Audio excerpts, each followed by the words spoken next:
truth that sets free. Hope for your soul. Duck Facebook radio station. Sharing faith, worship and truth. You are tuned in to Duck Facebook radio station.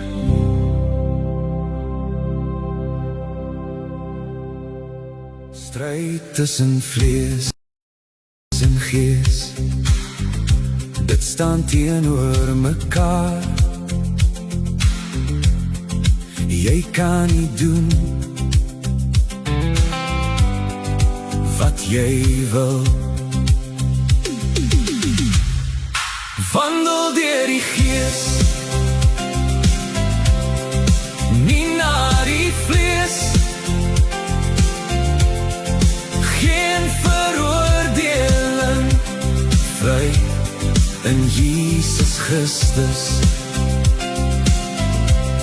Begin in die gees, eindig in die vlees, verniet gelei. Terug na die wet, net 1, 2 of meer, losgemaak van Christus. Wandel deur die gees, nie na die vlees. Geen veroordeling, vry in Jesus Christus. Maak dood werke van die vlees, doen werke van die gees, vry van die wet wat veroordeel. Wandel deur die gees, nie na die vlees. Geen veroordeling, vry in Jesus Christus. Sonde word meer, genade nog meer. Gryp genade deur bekering. Wandel deur die gees,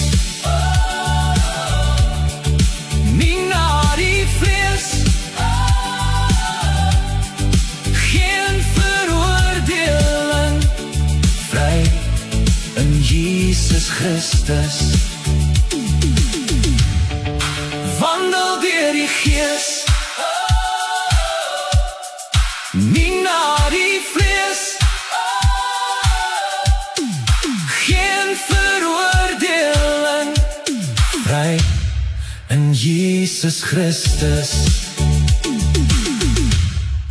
Goeienaand almal en baie hartlik welkom by die Duck Facebook radiostasie op 'n Dinsdag aand 6:30 saam met my Karen hier uit Langebaan uit waar ons uitsaai. En vanaand gaan ons program oor Bybelstudie en ons gaan vanaand lekker gesels oor die geestelike wêreld en ons geestelike lewe. 'n Baie lekker interessante gesprek vanaand, Bybelstudie wat ons gaan hou. So as jy jou Bybelstudie les voor jou het, hou dit by jou, kry 'n pen, papier, notaboekie, wat ook al jy nodig het. Ons gaan so lekker deur dit gesels en natuurlik so baie paar punte aanraak vanaand.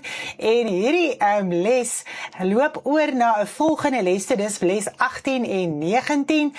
Dit gaan albei oor die geestelike lewe en wêreld. En hierdie les gaan oorloop na volgende week toe ook. Want dit is soveel interessant, dit is soveel dinge wat ons met u wil deel uit hierdie les uit. So as jy nog nie hierdie handleidings het nie, laat weet vir my, dan stuur ek dit vir jou via WhatsApp of e-mail. Jy kan vir my sê wat is vir jou die beste en dan stuur ons dit vir jou so aan, dan kan jy dit print en later ook daardeur lees. Want ons raak nie alles presies aan soos dit in die Bybelstudieles opgeteken is nie. Natuurlik gaan dit baie lank vat as ons woord vir woord moet deurgaan. So ons vat 'n paar beginsels uit die les uit, werk lekker daardeur, dat as jy deur die les gaan, dan gaan dit ook vir jou sin maak, veral deur die geestelike lewe en wêreld. Dis verskriklik interessant, daar's soveel interessante dinge. Nou vanaand gaan ons wegskop met die geestelike wêreld as sulks. Is dit werklik of nie, of hoe dink ons oor die geestelike wêreld en al die dinge, baie interessant, maar voor ons gaan wegval, gaan ek net eers vir ons bid, loof die Here.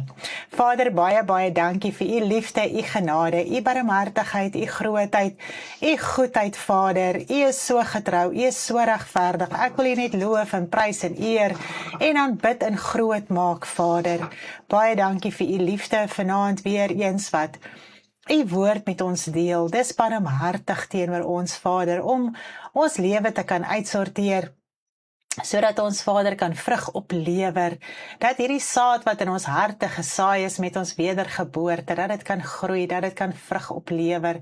Baie, baie dankie dat u ons voortdurend help en herinner en leer en lei, Vader, in u woord. Dit is so kosbaar om daaraan te dink. U hou nie op nie. Here, u het altyd soveel geduld met ons, u het soveel liefde met ons. Here, dit is nie vir u 'n saak om ons elke keer te herinner nie. Here, en ewen Paulus sê, dit is ook nie vir hom vermoeiend nie, Vader, en vir my is dit ook nie vermoeiend vanaand nie, Vader, en baie, baie dankie vir die geleentheid wat ons weer het. Dankie dat ons hierdie Bybelstudie kan doen, so 'n bietjie met mekaar kan deel en praat oor die geestelike wêreld. Wat 'n interessante, heerlike onderwerp, ook oor ons geestelike lewe.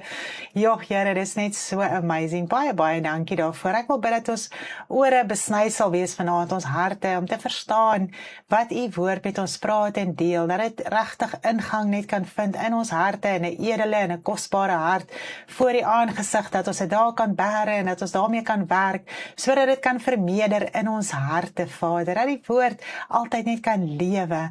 Ons loof en ons prys u vanaand daarvoor. Ek wil net baie dankie sê vir almal wat u aangeraak het, genees het, Here.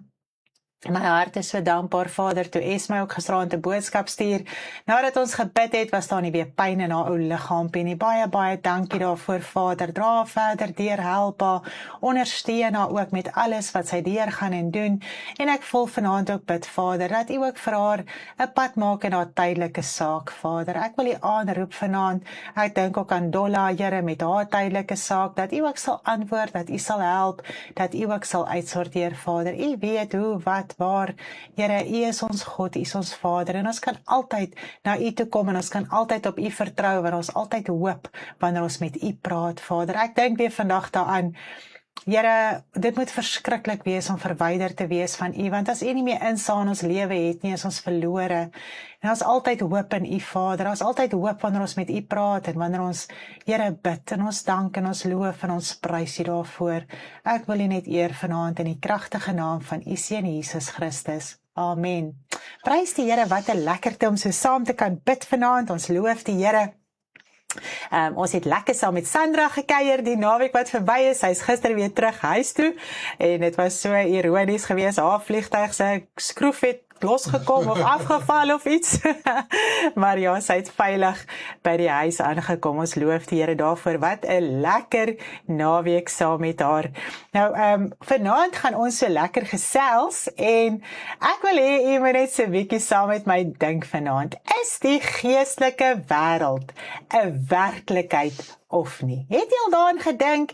Het dit al by u gekom, dat is die geestelike wêreld 'n werklikheid of nie?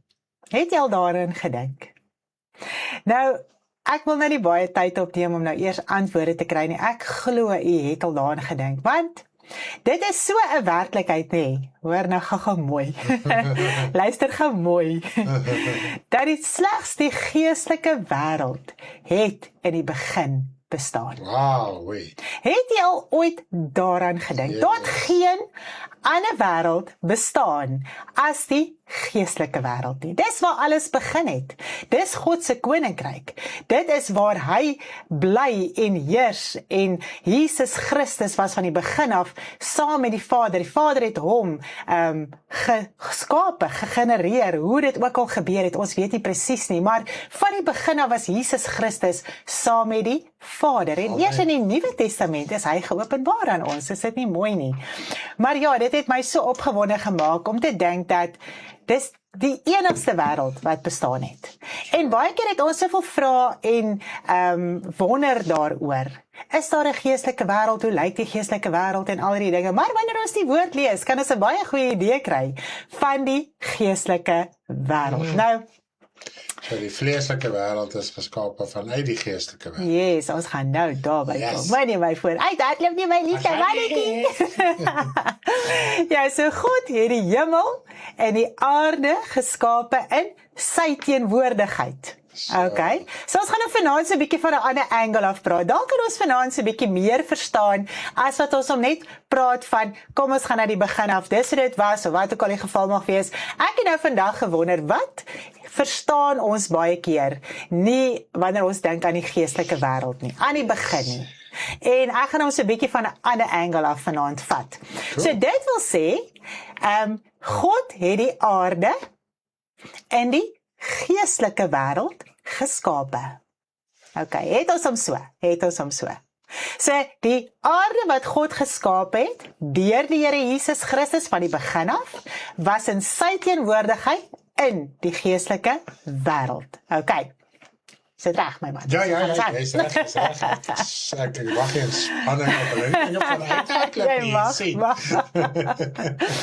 Nou die mens en alles wat God geskep het, was ook in die geestelike wêreld. Dit was op geen ander plek nie. En die mens was natuurlik siel gewees. En siel kan alleenlik lewe in die geestelike wêreld. Amen. So as ons dit nou mooi verstaan, hè, God het die aarde geskape in die geestelike wêreld, in sy teenwoordigheid. En die mens wat hy geskaap het, het ook in die geestelike wêreld gelewe. Nou, 'n siel kan in die geestelike wêreld lewe. Die mens is ons, die materiële mens, die vleeslike mens met hierdie liggaam, kan nie in die geestelike wêreld lewe nie, want vlees en bloed kan die koninkryk van God nie ingaan nie. So hierdie liggaam moet sterf, sodat die siel kan lewe in die ewigheid. Okay, so het ons hom so. Ek dink dit kan ook vir ons 'n bietjie meer sin maak as ons dit so gaan deurpraat, want ek onthou dinge wat ek nie lekker verstaan het. In die begin, toe Stanley met my so gesels het oor die geestelike wêreld en hy het hierdie lesse geskryf en al die dinge, het ek hom met sulke vraagtekens aangekyk oor die aarde en hoe is dit geskape en waar en hoe en wat en die mens en al die dinge. Maar toe ek het nou so verstaan, toe klik dit. Okay, dis hoe dit werk. So ek wil dit vanaand so met u deurpraat. Okay. So kon die mens in die teenwoordigheid van God wees en lewe.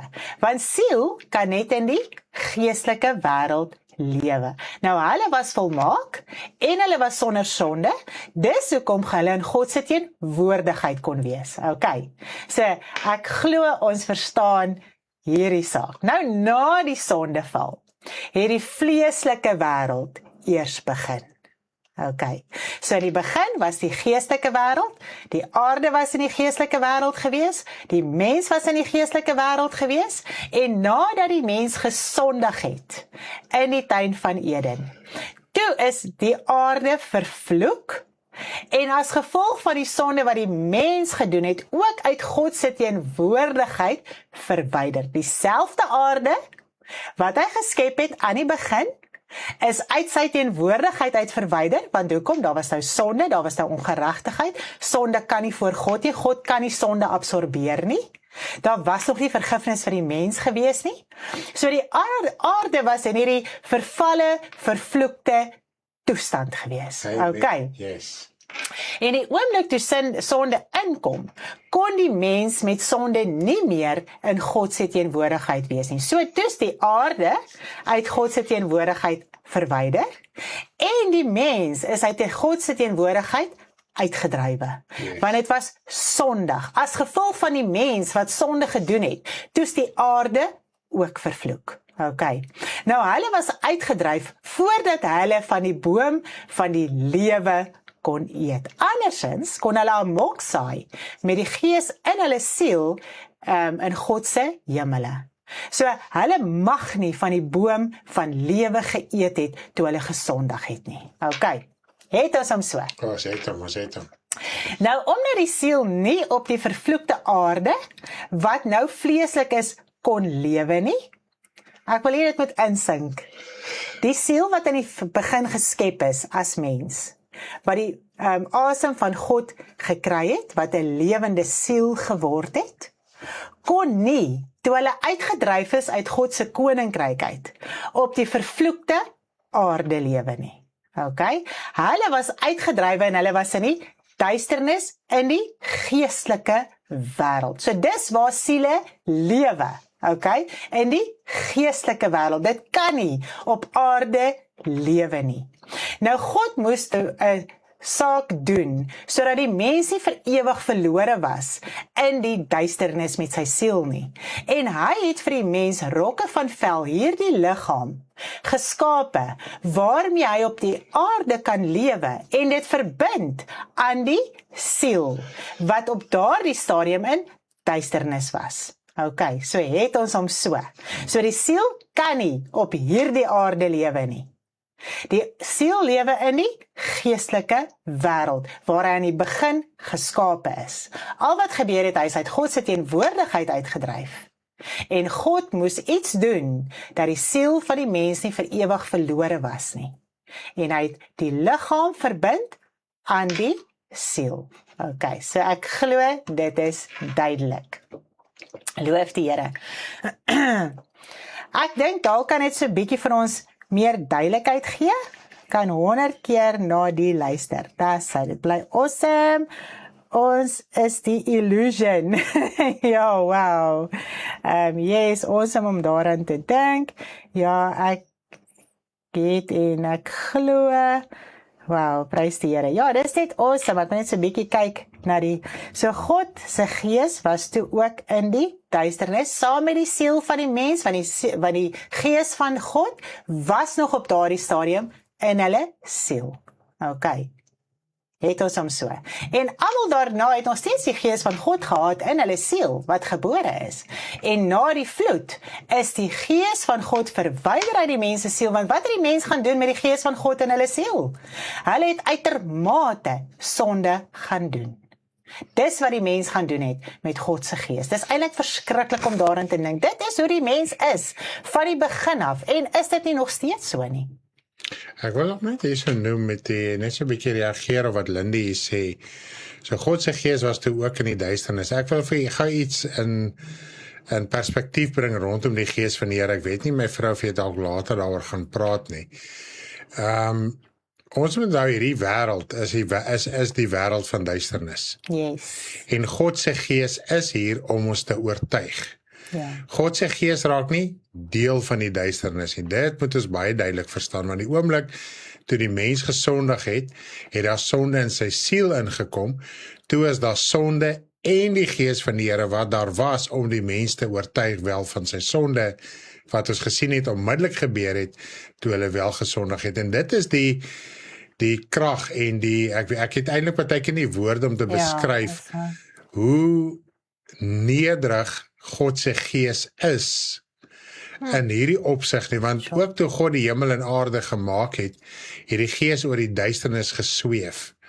En God skep alles deur Jesus deur middel van sy Heilige Gees. En in hierdie duister wêreld, in swart, duister harte wat in duisternis is, reik God se gees uit deur Jesus na siele toe om hulle te red. So hy raak nie deel van die duisternis nie, hy is daar om te oortuig van die wat in duisternis is om daar uit te kom. Wow, prys die Here. Oom Dani sê ons prys die Here vir die wysheid wat hy julle geskenk het om dit so pragtig aan ons te kan beskryf. Prys die Here. Maak dit sin, my koppies? Dit maak baie sin, baie dankie my man. Nou elke mens op hierdie aarde, en as jy mooi dink vanaand daaraan, elke liewe mens is 'n geestelike mens. Hoekom sê ek so? Want elkeen het 'n siel, en elkeen se siel bevind hom in die geestelike wêreld. So elke liewe mens op hierdie aarde is 'n geestelike mens. Hy is verbind aan 'n siel wat in die geestelike wêreld is. Nou daarom bly die lewe na die dood 'n groot bespreking. Want dit hang net af, is jou siel in die lig of is hy in die duisternis, maar in die geestelike wêreld is hy. En dit is hoekom daar soveel debatte is oor hemel en hel, want die mens weet dat hy het 'n siel en hy weet sy siel gaan of hemel toe of hel toe. Elke liewe mens weet dit. Al sê 'n mens baie keer, jy het nie die kennis gehad nie, jy was onkundig gewees of wat ook al die geval mag wees. Elkeen wat ek nog mee gepraat het geweet dat daar is iets wat moet gebeur sodat sy siel gered kan word. Almal het daai bewussyn van, as ek nie my hart vir die Here gee, my hart oopmaak en hom aanneem as my verlosser nie, gaan ek nie hemel toe nie. Nou baie mense probeer dit maar doodrek deur valse leringe en al die dinge, maar tog is die mens daarvan bewus van die geestelike wêreld. Okay, well, baie dankie, maak perfek sin. Dankie Lindy. Nou, ek wil gou-gou so bietjie, daar's verskriklik baie interessante punte in hierdie les opgeteken, en ek wil so bietjie deur die inleiding gaan wat Stanley wel daar neergepen het vir ons, dat ons net so bietjie 'n agtergrond, so tipe van 'n opsomming kan kry van hierdie hele les. So ek wil graag hê jy moet saam met my deurgaan, dit is so aan die begin van jou inleiding, van jou les, so ons gaan sommer so 'n bietjie lekker daar deurwerk en deurlees. Nou, menigte poog om meer insig oor die geestelike wêreld te bekom, aangesien dit vir hulle 'n werklikheid is, terwyl ander net hieroor wonder of hulle glad nie daaraan steur nie.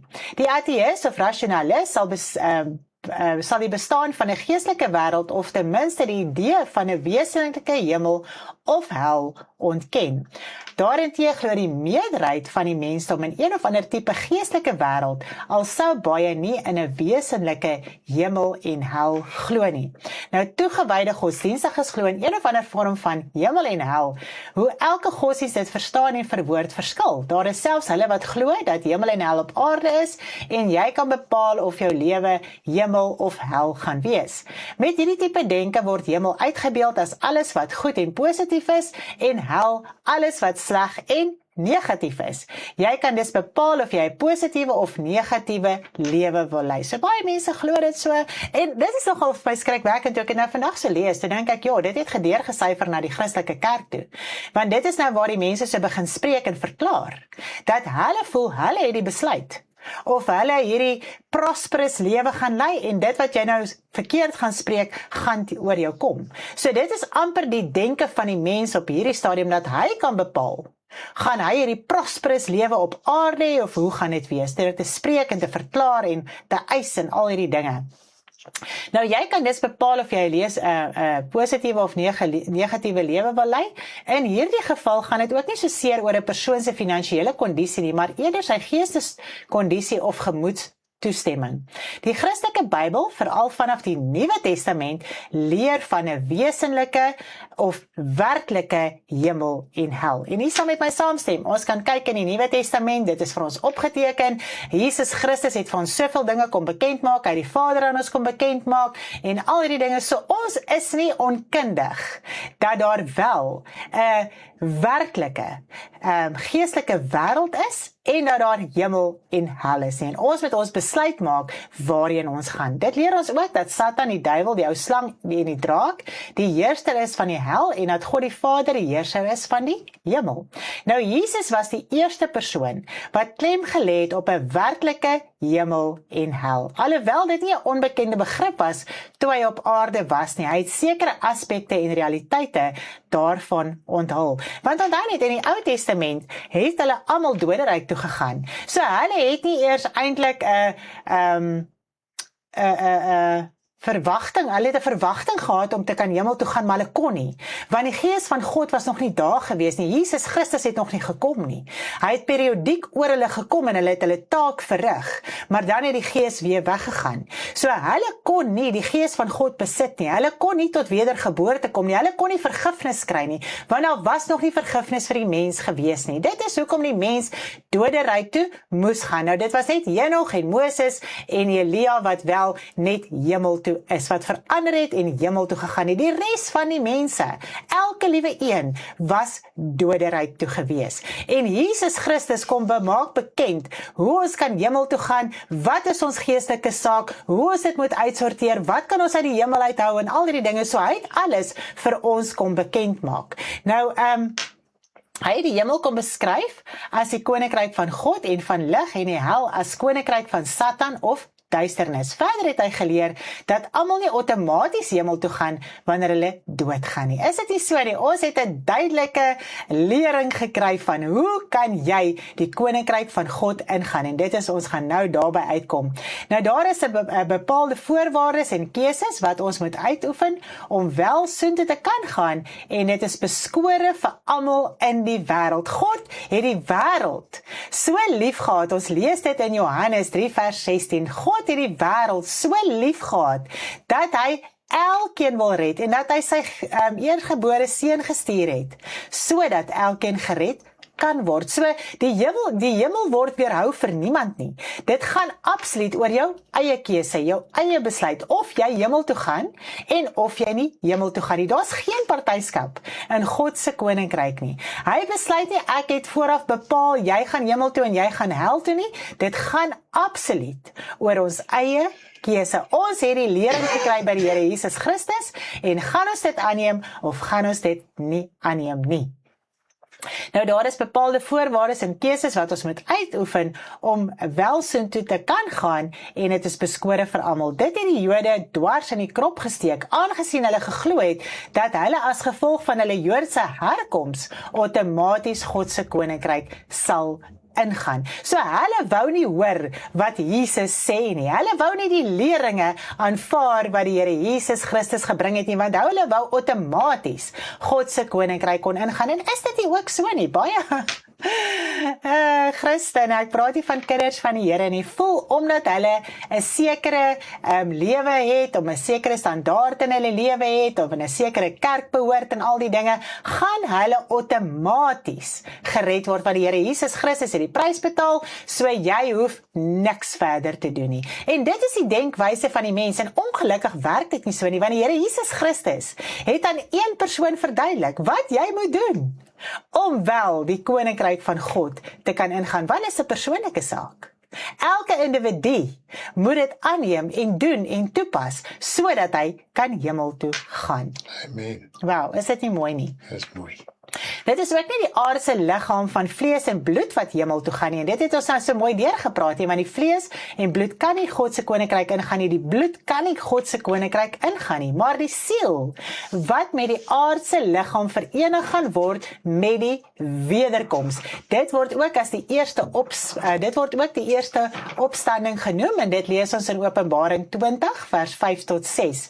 Nou saam sal dit 'n verenigde geestelike liggaam wees. Okay, so dit is wat gaan gebeur met die wederkoms. Die aardse gaan opgeslurp word deur die siel. So dan word dit hierdie verenigde liggaam, 'n geestelike liggaam, en so gaan ons die koninkryk van God in. Maar hierdie liggaam moet eers sterf.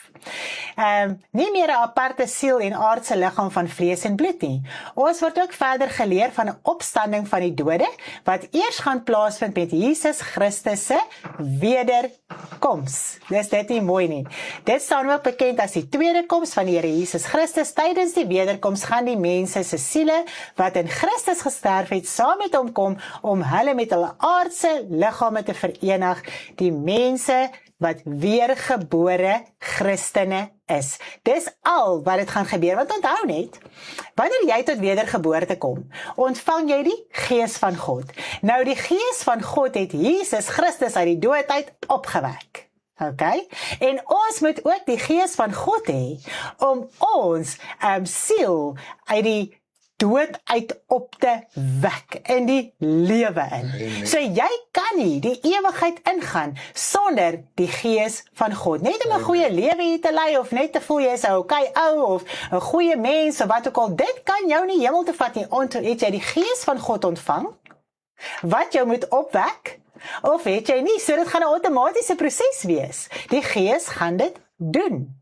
So, dit kan nie op 'n ander manier gebeur nie. So, jy kan hoe redeneer om punte en dinge, maar as jy nie die Gees van God ontvang het met jou wedergeboorte nie, kan jy nie opgewek word nie.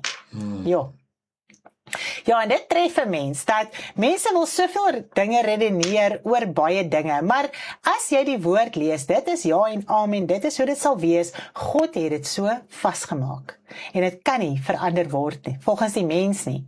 Nou die wat gesterf het sonder om die Here Jesus Christus in hom te glo of aan te neem, en nie weergebore is nie, gaan nie saam hemel toe nie, en dis realiteit. Yes, amen. Jy gaan nie hemel toe as jy nie die Here Jesus Christus aanneem en weergebore is en die Gees van God ontvang het nie, want onthou net, jy maak jou hart oop, jy gee jou hart vir die Here, en God uit die hemel skenk jou die wedergeboorte. Ons skenk dit nie vir onsself nie. Yes, amen. God skenk dit vir jou, en hy gee deur die Here Jesus Christus vir jou die Gees. So, jy kan nie op 'n ander manier gered word as deur God wat jou hart besny nie. Amen. So, dit is amazing. So, mens kan nie eers redeneer om hierdie dinge nie. Amen. Kom ons gaan verder. Hulle word beskryf as ongelowiges of goddeloses of sondaars. Nou terwyl hulle siele doodryk of hel toe gaan, bly hulle liggaam dood en op die aarde. Okay? So hulle sterf ook met die wederkoms, maar hulle liggame bly op aarde. Tot wanneer? Nou na die wederkoms gaan die duiwel, wat die draak, die Satan, die ou slang is, vir 1000 jaar gebind word. Dit is nie die 1000 jaar van vrede waarvan almal praat nie. Die Satan gaan net vir 1000 jaar gebind word. Na die 1000 jaar gaan hy losgelaat word om vir 'n laaste keer teen God se koninkryk in opstand te kom. Dit is by hierdie geleentheid dat die ongelowiges se siele en aardse liggame gaan verenig word, om Satan te volg om teen God se koninkryk te veg. Jesus het dit beskryf as die opstanding van veroordeling. Okay, so ons het hom so, dit is wanneer die sondaar verenig gaan word met sy liggaam. So ons liggame gaan verenig word met die wederkoms. Yes. Okay. Dis net geweldig se kommentaar. Om te dink, jy stuur jouself hel toe, wanneer jy nie God dien nie. Dit is wreedheid op sy ergste teenoor jouself, so dan haat jy jouself. Dit is presies so, Werner. Dit is hoe hard die mens is. Hy wil homself nie eers hemel toe vat nie. Sure. Wow.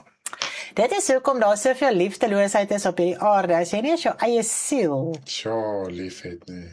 liefhet en wil hemel toe gaan nie. Hoe kan jy vir 'n ander persoon lief hê? Hoe kan jy barmhartig wees? Hoe kan jy goed wees? So, dis 'n ander perspektief, né? Ja, dis 'n baie goeie opmerking hierdie, Werner. So. Ek dink as mense dit so kan verstaan, sidder 'n mens. Dat dit is hoe hard die mens is, dit is hoe verhard die mens teen God is, terwyl God liefde is en trek, en jy wil hemel toe vat, wil die mens Satan volg en hel toe gaan. Nou dit is die tweede opstanding, nou dit lees ons in Johannes 5 vers 28 en 29, ek dink ons gaan dit sommer gou lees, sommer so lekker studie vanaand, ja, so lekker, waar is ek? Johannes. 5, ek love die kommentare. Dit is so awesome om julle wysheid en insig te sien. 28 en 29. Kom ons gaan oor na die skrifte toe. Ja, skrifte klik. Ai, ek het hom lekker geklikkie, man. En nou moenie julle hieroor verwonder nie, want daar kom 'n uur wanneer almal in die grafte is, wat in die grafte is, sy stem sal hoor. Waar is ons gaan? En sal uitgaan, die wat goed gedoen het tot die opstanding van die lewe, en die wat kwaad gedoen het tot die opstanding van die veroordeling. So dit is presies wat gaan gebeur. Nou, dit is hoekom 'n mens elke dag die evangelie moet verkondig en werklik besef, Here, daar's soveel siele wat hel toe gaan. En al gaan die evangelie baie keer uit, is daar soveel wat verhard is, maar God gee nie moed op nie. God is nie kwaad nie. God wil elkeen red. Die wraak van God gaan eers uitgestort word met die wederkoms van die Here Jesus Christus. Dan gaan God vir die eerste keer geopenbaar word met sy wraak. En dan gaan dit oor sonde uitgestort word. So alles gaan in die brand slaan, alles gaan brand. Daar gaan niks oorbly nie. En dis God se wraak op daardie stadium, en dan is daar nie weer tyd vir bekering nie, daar is nie weer tyd vir regmaak nie. Die wat die gees van God het, gaan outomaties verander in die hemele in, en die wat nie gered word, die gaan hel toe. So dit is 'n outomatiese proses, daar is nie 'n tydjie wat jy nog gaan wees voor God se troon op daardie stadium en jou saak bepleit nie. Dit is wat mense dink, dat ons gaan in die rytjie staan, en nou kan elkeen eers sy saak voor God bring. Al wanneer jy voor God gaan wees, is met die wit troon oordeel om jou oordeel te ontvang. Om vir jou te sê, hoekom jy wel hel toe gaan, om daai oordeel oor jou te vel, maar daar is nie tyd vir terugdraai, of 'n tyd dat jy weer kan hemel toe gaan nie. En dit is by die wit troon oordeel, wat die kinders van die Here ook hulle loon gaan ontvang. Ons wil eerder loon ontvang, as daai uitspraak. Ek sidder in my hart, terwyl ek vandag ook so voorberei, ek sidder in my hart, om daaraan te dink, dat met die wit troon oordeel, daai oordeel uitgespreek gaan word, en dis vir ewig, dis vir altyd, daar is nooit, ooit weer terugdraai nie, never. So, as mens net vir mense kan sê, moenie jou hart verhard nie, nooit nie. Gee eerder jou hart vir die Here, werk eerder saam, vat eerder daai verantwoordelikheid nou, werk eerder nou hard aan jou geestelike saak, sodat jy kan hemel toe gaan. Want ons gaan ander oordeel. So ons wil eerder daar wees, saam met God en Jesus, om wel die oordeel te vel, as om geoordeel te word. Nou Satan het almal wat hom gevolg het, Satan en almal wat hom gevolg het, gaan hiernatoe in die poel van vuur gewerp word, gaan hierna in die poel van vuur gewerp word. Satan die draak gaan eerste voor die goddelose mense in die poel van vuur gewerp word, waar die dier en die valse profeet reeds is. By God se wit troon gaan al die goddelose mense geoordeel word en in die poel van vuur gewerp word. Dit staan bekend as die tweede dood. Ons kan net gaan lees in Openbaring 19 en 20 om dit te verstaan. Nou dit is hierdie tipe onthullings wat baie keer lei tot vrees vir die dood en ook die idee van 'n ewige oordeel of die einde van die wêreld. Nou dit is waar mense begin dink, gaan ek hemel toe? Gaan ek nie hemel toe nie? Dit is die onsekerheid wat in die mens is. En dit is nie nodig om onseker te wees nie, want elkeen weet. Elkeen moet net doen wat hy moet doen. Nou elke mens wat gebore word, het 'n vleeslike liggaam en is aan 'n siel verbind. Nou die vleeslike liggaam lewe op die aarde en die siel lewe in die geestelike wêreld. So ek dink ons kan nou seker wees, daar is 'n werklike geestelike wêreld. Dit was van die begin af. Dit was heel eerste, voor daar enigsins 'n vleeslike wêreld bestaan het, want die vleeslike wêreld het gekom uit sonde uit. Daar sou nie 'n vleeslike wêreld gewees het nie. En dis al hoekom daar op hierdie stadium 'n vleeslike wêreld is omdat die wêreld vervloek is en uit God se teenwoordigheid uitgedryf is. Perfect. Yes. Nou, ons word groot in sonde, en dit is ons keuse of ons dit aanneem of nie. Nou die meeste lewe in sonde, en dit het 'n effek op jou siel. So ons word vleeslik gebore in hierdie wêreld, deur die wil van 'n man, dit is wat God sê. En ons begin hierdie pad van ons stap, en eers as ons baie lief vir die Here as kinders.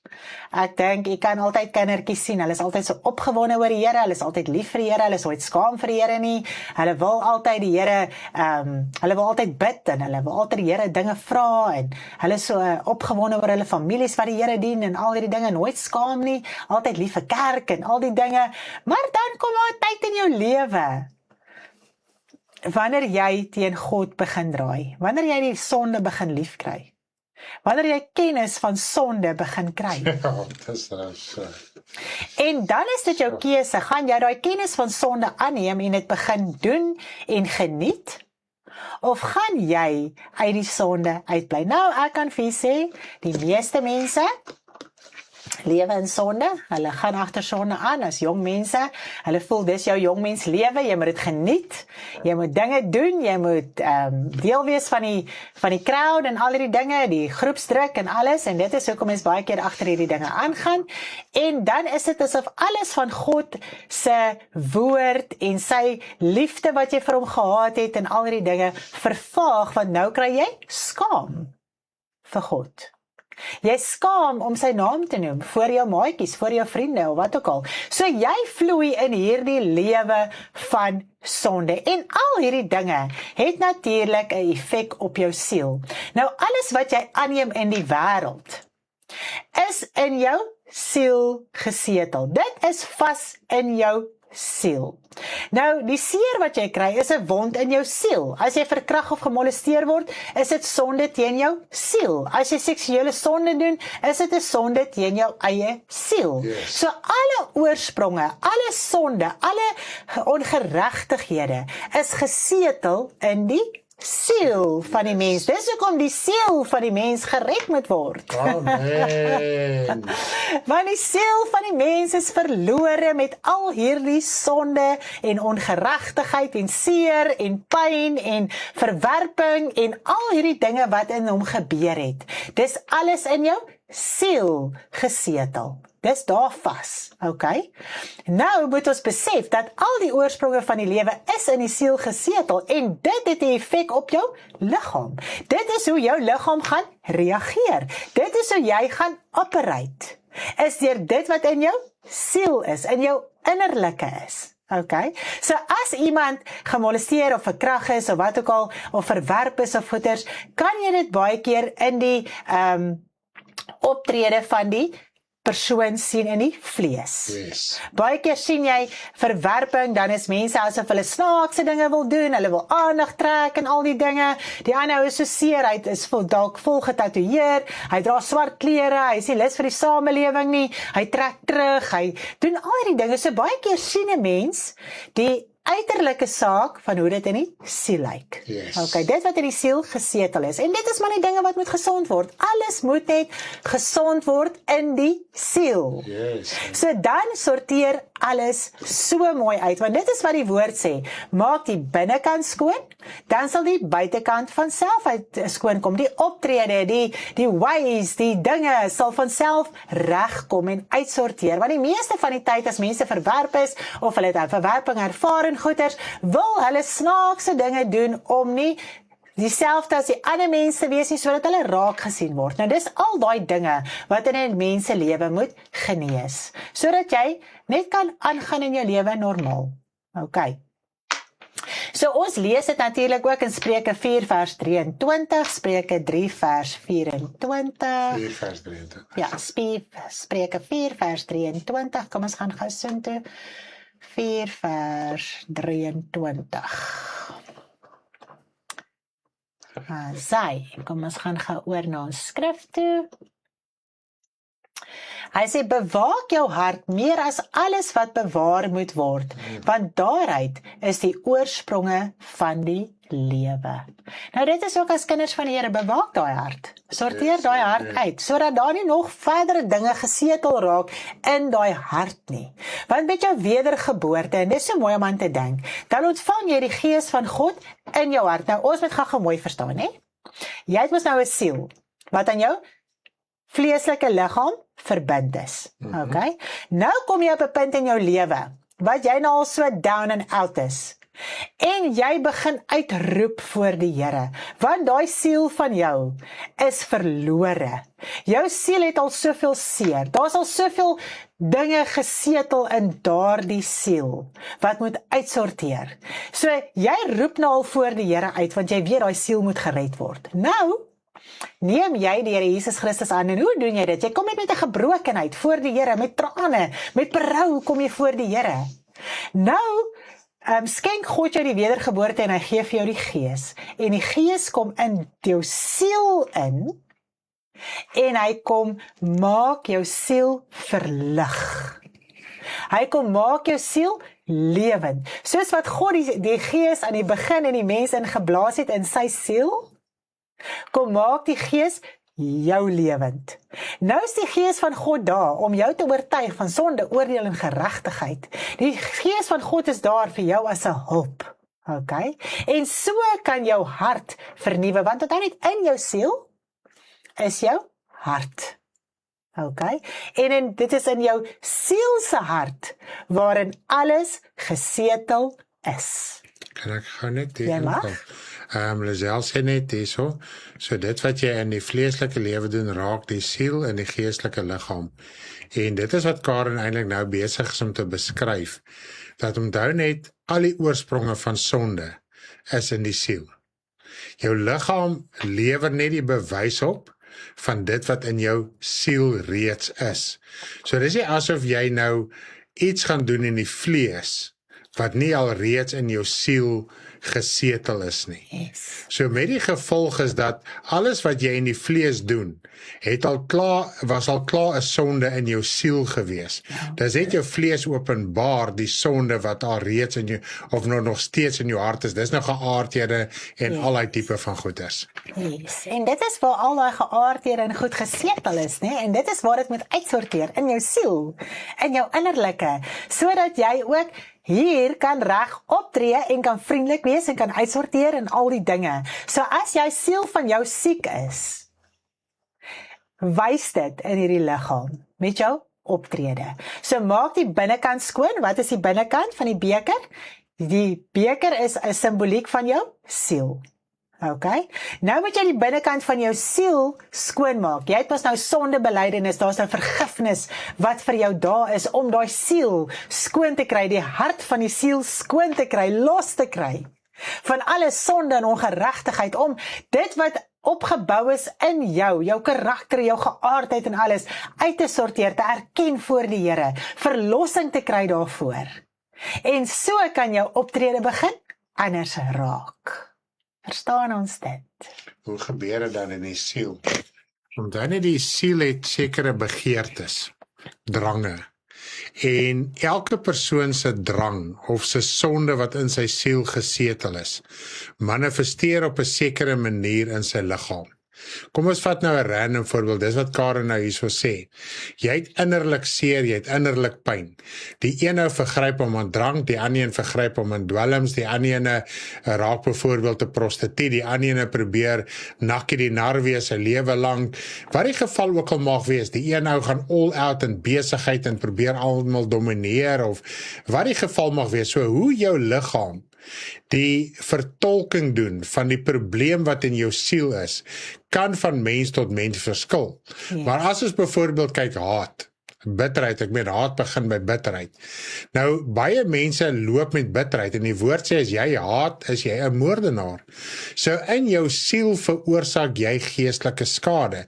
Dis net party oefen nie die selfbeheersing in die vlees aan die dag om iemand fisies te gaan vermoor nie, maar baie keer sal 'n mens in jou optrede en jou woorde lelike dinge sê of lelike dinge doen wat ander mense seer maak. En hulle sien hoor hierso, maar jy is nou nie lekker met hulle nie. So hoe elkeen dit presies verwerk en uitleef verskil van persoon tot persoon. Nou die ou wat natuurlik all out gaan met die moord, sy haat raak so erg dat hy op 'n stadium fisies wel sal moord pleeg. Begeerlikhede. Party begeer net in sy hart, maar die woord sê dit is al klaar sonde. Die begeerlikheid is al klaar sonde omdat jy iets van iemand anders te begeer, het 'n drang om sy besitting in die hande te kry. En gewoonlik gaan maar gewoonlik oor materiële dinge. Dan sal die een ou se drang so sterk word dat hy daar of 'n ou se goed gaan steel of iemand anders se goed gaan steel of eerlike dinge aanvang of wat die geval ook al mag wees om wel daai besitting in die hande te kry. Sjoe my man, en ek dink nou sommer daaraan, ons het verstaan dat as ons 'n sondaar is en ons het nog nie die Here Jesus Christus aangeneem nie, is ons siel in duisternis. Dis tussen sonde. Dit is die eiendom van Satan. So nou kan jy dink wat in jou innerlike plaasvind, terwyl jy in Satan se koninkryk is. Hy kan amok saai. Hy kan seermaak, hy kan verwoes, hy kan verkrag, hy kan molesteer. Hy kan verwerp, hy kan soveel dinge in jou siel laat plaasvind.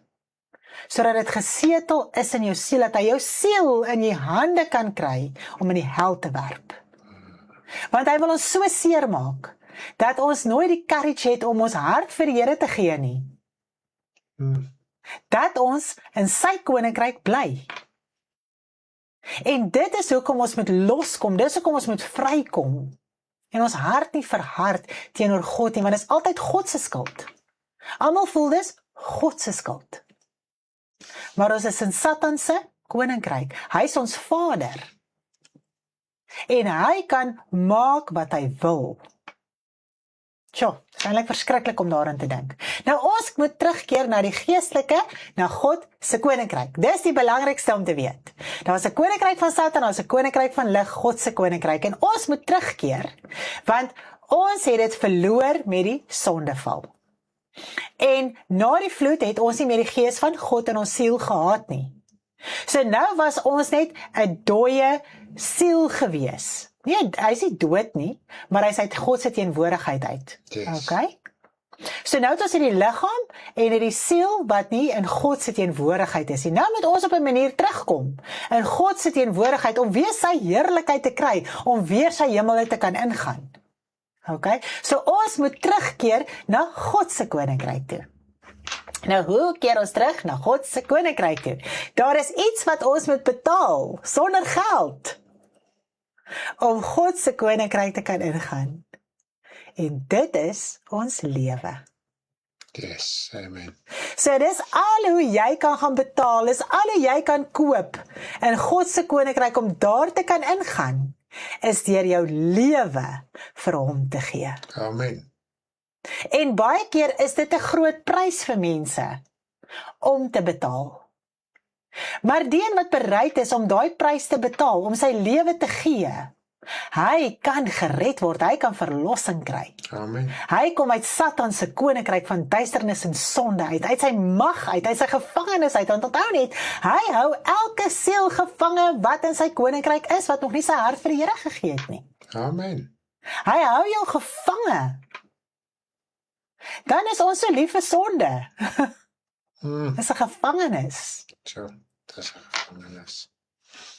Okay, en dit lees ons natuurlik in Johannes 3.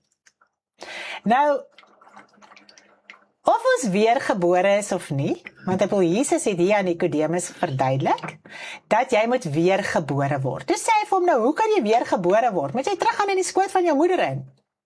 En Jesus sê vir hom, dis 'n geestelike geboorte wat jy moet deurgaan. So jy is vleeslik gebore, deur die wil van 'n man. Nou moet jy geestelik gebore word, deur die gees van God. En Jesus Christus het dit kom moontlik maak vir die mens om gered te word, om uit Satan se mag te kan uitkom, deur vergifnis, deur wedergeboorte. Dan, alleenlik, kan jy in God se koninkryk insien, en jy kan daar ingaan. Dit is hoekom daar soveel dinge is wat mense oor gis en goeders in die God se koninkryk. Want onthou net, jy kan nie verstaan as jy 'n natuurlike mens is nie. Jy kan nie as natuurlike mens die geestelike verstaan nie. So mense probeer dit akademies uitredeneer, maar hulle kan dit nie verstaan nie. Al hoe jy dit kan verstaan is wanneer jy tot wedergeboorte kom, daai geestelike geboorte deurgaan, dan word jy hierdie wyse persoon in God se koninkryk, om in sy koninkryk te kan insien en daar te kan ingaan. So nou kan jy die geestelike begin verstaan. Nou kan jy dit begin aanneem. Maar as natuurlike mens, as sondaar, kan jy nie weet wat in God se koninkryk is nie, al lees jy die hele Bybel deur. Dit gaan vir jou 'n akademiese boek wees. Jy gaan nie geestelik verstaan wat daar aangaan nie. Okay. So daar is 'n groot verskil tussen 'n sondaar en kind van God. Wat van die begin af, na die sondeval, is die mens vasgevang in sonde. En elke mens moet vleeslik gebore word vleeslik gebore, maar met 'n tweede geboorte deurgaan, sodat hy die geestelike heerlikheid van God kan betree. Anders word jy deel van die tweede dood, en dit is die ewige oordeel van die poel van vuur, waarin die valse profeet, dier en Satan gewerp gaan word. So as jy 1 keer gebore word, sterf jy 2 keer. Maar as jy 2 keer gebore word, dan sterf jy een keer. Okay, so ons moet nie net by die eerste geboorte wat vleeslik is bly nie. Ons moet die tweede geestelike geboorte deurgaan. So daar is nie 'n redenasie oor wedergeboorte nie. Jy kan nie sê daai ou, ja, hy lees Bybel, hy gaan kerk toe, hy is 'n Christen, hy is seker maar gaan hy, nee. Is jy weergebore? Of is jy nie? Het jy daai geestelike geboorte deurgegaan? Het jy die gees van God ontvang om die geestelike te kan verstaan? Dit is die verskil. Nou dit is waarom dit belangrik is, dat ons nou reeds die keuse moet maak vir ons ewige lewe. Terwyl jy op hierdie aarde is, moet jy die keuse vir jou ewige lewe maak. En min mense maak daai keuse vir hulle ewig lewe. Hulle is so besig met die aarde en wat hier gebeur en wat hulle hier moet besit en hier moet doen, dat hulle nie daai keuse maak vir hulle ewige lewe nie. Wat vir altyd en ewig is, dit gaan never, ever stop. As jy dink aan ewigheid, jy kan nie eers daaraan dink nie. So jou siel moet gered word uit duisternis uit die mag van Satan uit. Nou is ons siel, gees en liggaam. Wanneer ons gered is, dan is jy siel, jy's gees, want jy ontvang nou die gees van God in jou siel, en jy's hierdie aardse liggaam. Nou die gees is God se gees, wat jy ontvang. Dis sy eiendom, maar dit raak jou verantwoordelikheid. Okay, so dis God se gees, wat jy ontvang, en dit is wat jou gees, siel en liggaam maak, en daarmee moet ons onberispelik voor God wees. Nou Satan het mag oor die siel gekry toe sonde inkom. Nou daar was nie vergifnis van die mens nie, die sonde wat nie vergewe kon word nie, het 'n skeiding tussen ons en God gemaak, en daarom het Jesus 'n vleeslike liggaam kom aanneem. Dis al manier hoe die Here Jesus Christus ons kon kom verlos, is deur 'n vleeslike liggaam aan te neem, sodat hy kon sterf, sodat sy siel in die doderyk kon ingaan, om Satan te kon oorwin, om die wat gevangenes was in die Ou Testament te kom losmaak, om vir ons gawes te kom losmaak, om alles vir ons te kom uitsorteer, ons te kom versoen met God. So dit was al manier hoe dit kon gebeur.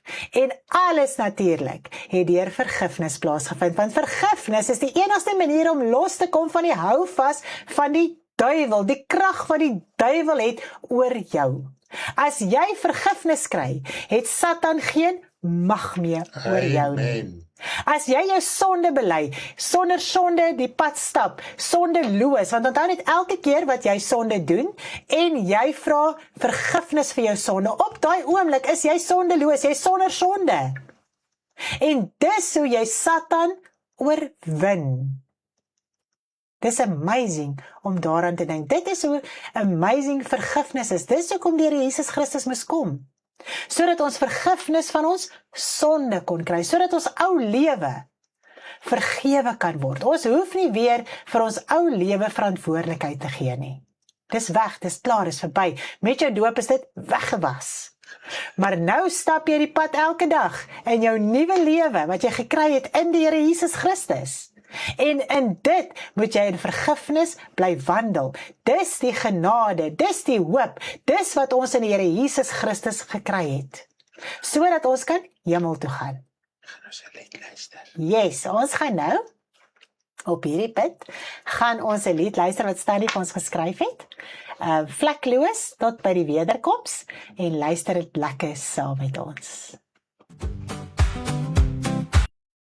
Mag hy, die Here van die vrede, julle altyd vrede gee, en met julle almal wees.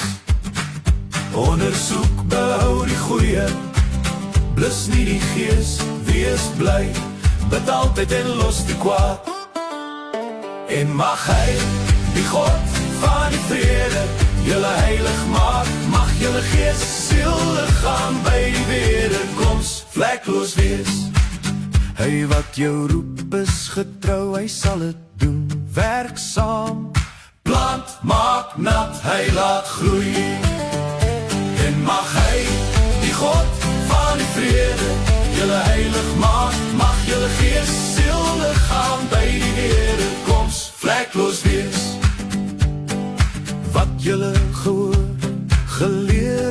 gesien het, doen het, en die God van vrede sal met jou wees. En mag hy, die God van die vrede, julle heilig maak, mag julle gees, siel, liggaam by die wederkoms vlekloos wees.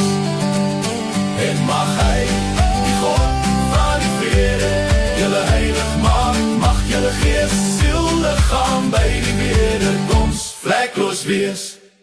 Wow, is dit nie amazing nie? Ja, dit is so vlekloos.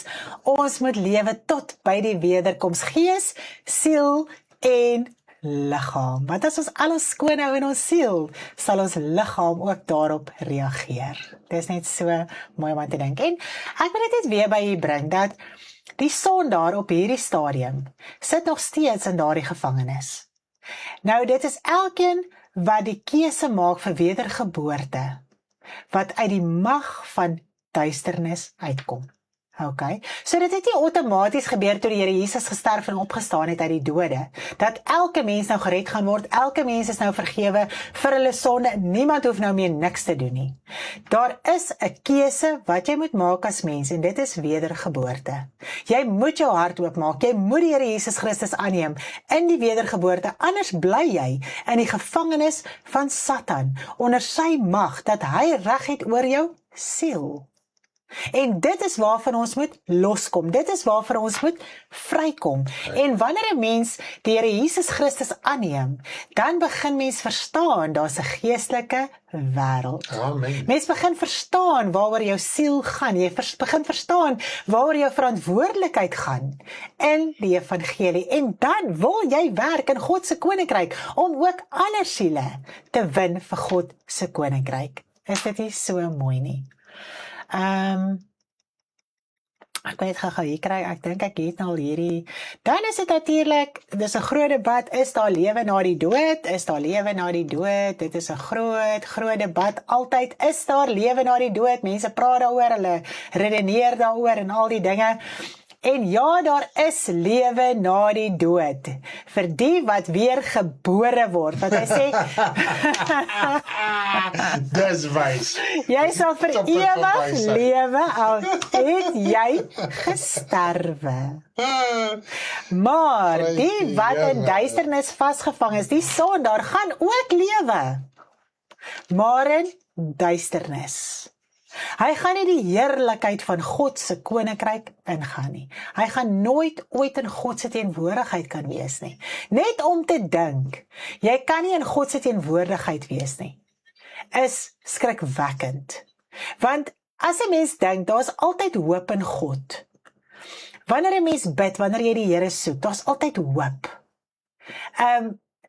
En sonder God, wat gaan jy doen? Dis verskriklik om daaraan te dink. Nou, as jy verwyderd is jy in die hel. En na die wittroon oordeel, okay, gaan almal in die poel van vuur gewerk, okay, dit het ons nou alles gepraat, en die hel was, die poel van vuur was nooit bedoel vir die mens nie, dit was bedoel vir Satan en sy engele, dit is hoekom God dit gemaak het. So dit was nooit ooit vir die mens gewees as sulks nie. Daarom moet ons uitsorteer en ons harte vir hom gee, en aangaan in ons geestelike lewe, sodat ons kan hemel toe gaan. Ja, daar is lewe na die dood. Al het ons gesterwe, sal ons lewe in God se koninkryk. Nou kom ons kyk gou-gou, daar is 'n saak van, godsdienst het 'n doel. En ek dink baie keer mis ons die doel van godsdienst. Amen. En ek dink dis die groot probleem in die Christelike kerk en wêreld op hierdie stadium. Die doel van godsdienst is dat daar oortuiging moet wees. Okay? Om saam te werk, dat alles wat in jou hart gesetel is en vassit kan uitsorteer. Nou die doel van godsdienst is dat die siel van die mens moet genees, gered word, verlossing kry. Nou omdat alles vleeslik is op hierdie stadium in die Christelike wêreld, kan dit nie die siel van die mens losmaak nie. As mens net dink aan die Ou Testament, alles was vleeslik gewees, alles was uiterlik gewees. Alles het gegaan oor hierdie aarde. En dit kon nie die siel van die mens losmaak nie. Toe kom die Here Jesus Christus. En hy kom sterf en hy versoen ons met die Vader. En met die uitstorting van die Heilige Gees is die seël op die Nuwe Testament geplaas.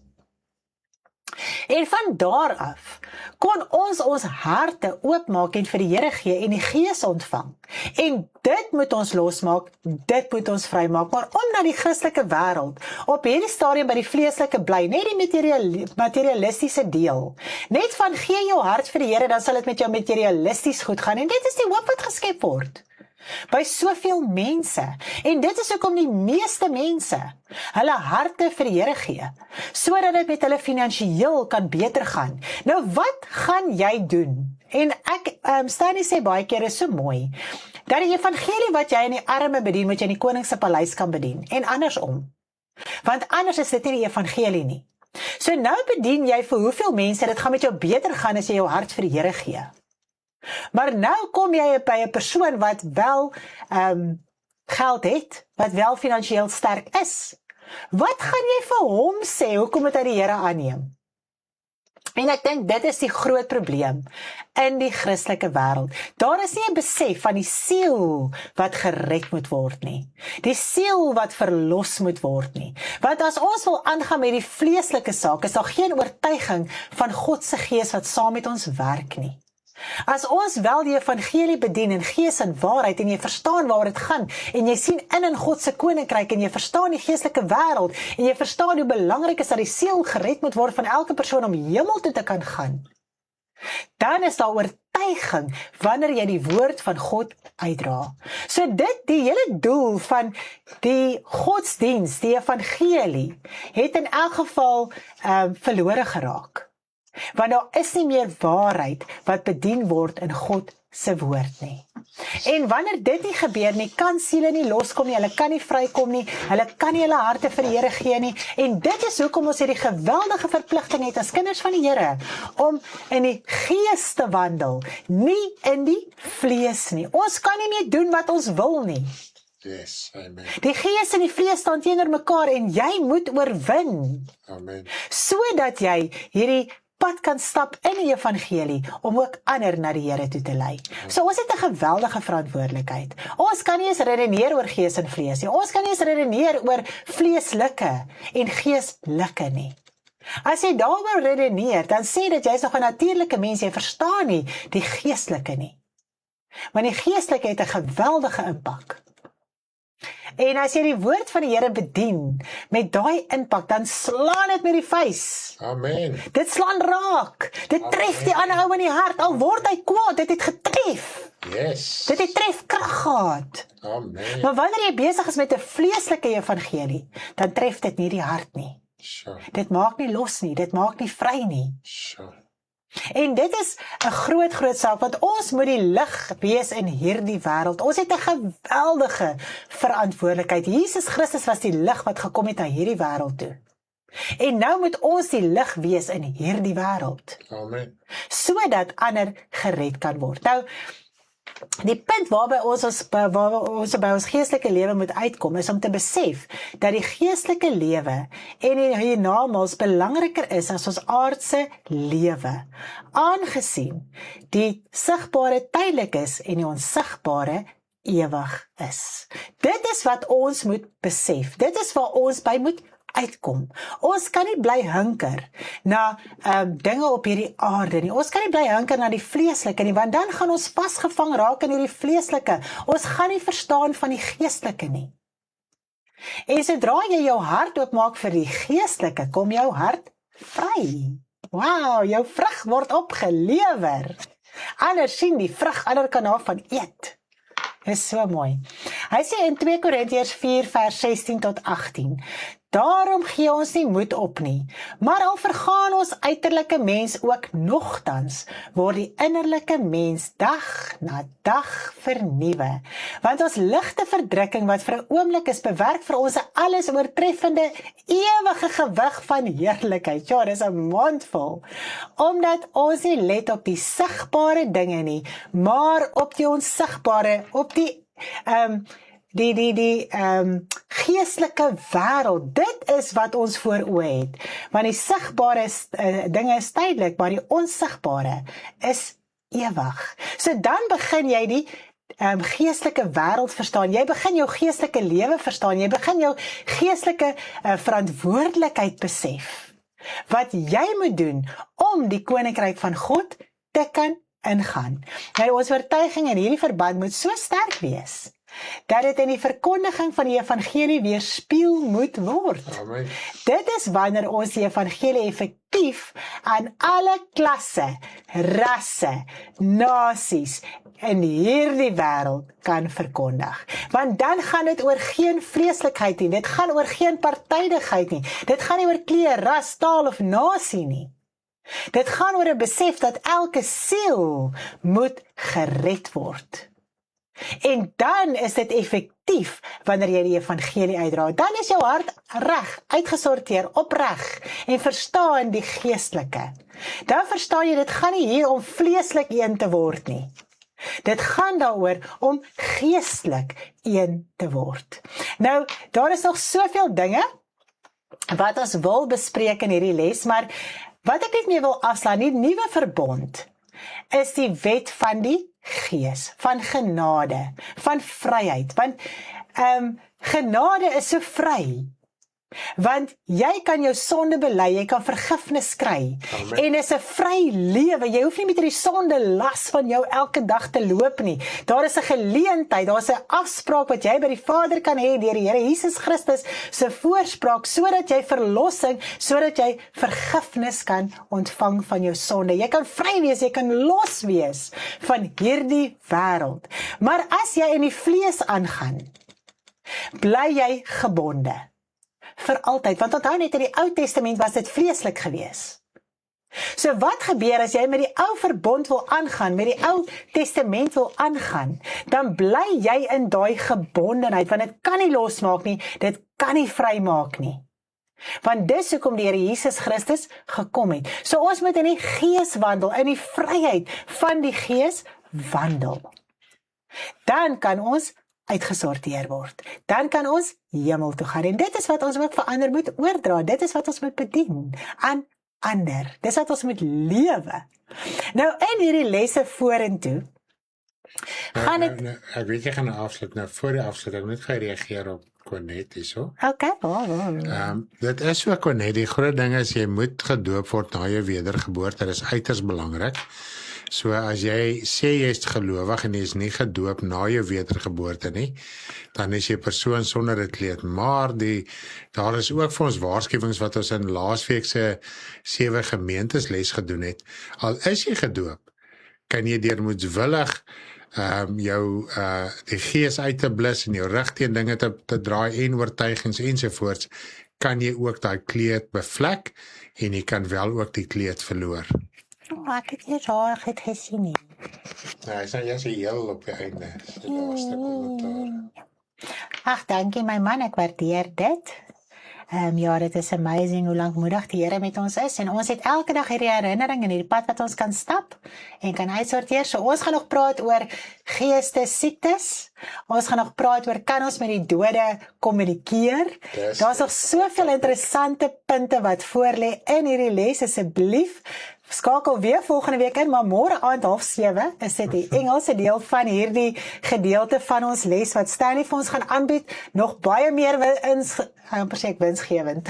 Ja, dit is winsgewend. Insiggewend as wat ek dit kon bedien vanaand, maar ons het al so lekker agtergrond, wat ons uit die les uit gepraat en gedeel het. As jy nog nie hierdie handleidings het nie, kry dit. Dis 'n geweldige interessante 2 lesse hierdie, om so lekker deur te gaan, deur te lees, sodat mens nog meer kan verstaan, so saam met die skrifte en al die dinge. Ek het nou nie baie skrifte gelees nie, maar jy gaan sien as jy jou handleiding gaan deurgaan, jy gaan al hierdie skrifte en punte in die woord van die Here kry.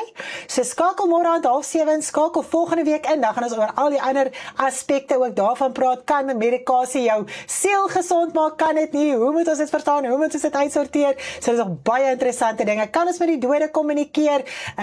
Kan ons nog vir die dode bid? Kan ons nog vir die dode briefies skryf? Kan ons nog vir hulle geluk sê met hulle verjaarsdag? Al hierdie tipe van dinge. So ons het nog baie lekker dinge wat ons wel gaan aanraak. Maar vanaand gaan ek hierby stop. Ek dink is 'n lekker fondasie wat ons het, en dan kan ons volgende week verder gaan. Julle met 'n lekker aandjie, lief vir almal, en ons bid vir almal, bid vir ons, en ek sluit af met die lied Siel, Gees en liggaam. Luister dit lekker saam met ons en geniet dit en lekker slaapies.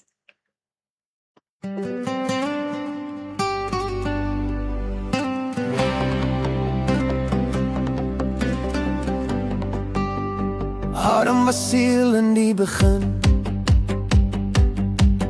Hy ontvang die asem van lewe.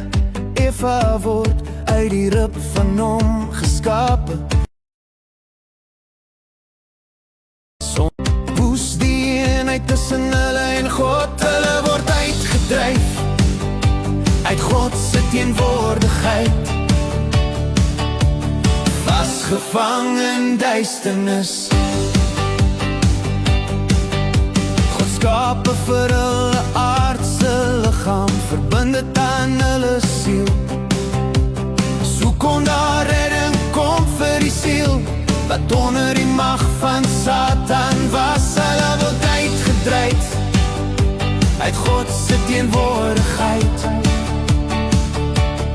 Elkeen moes hel toe gaan tot Jesus kom.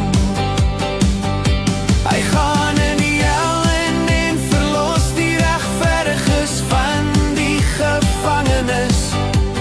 Lei hulle uit na die paradijs. Die siel kan nou weer gered word en verander na God se beeld. Met die asem van lewe wat ons ontvang met ons wedergeboorte, dan word ons gees, siel en liggaam wat onberispelik voor hom moet wees.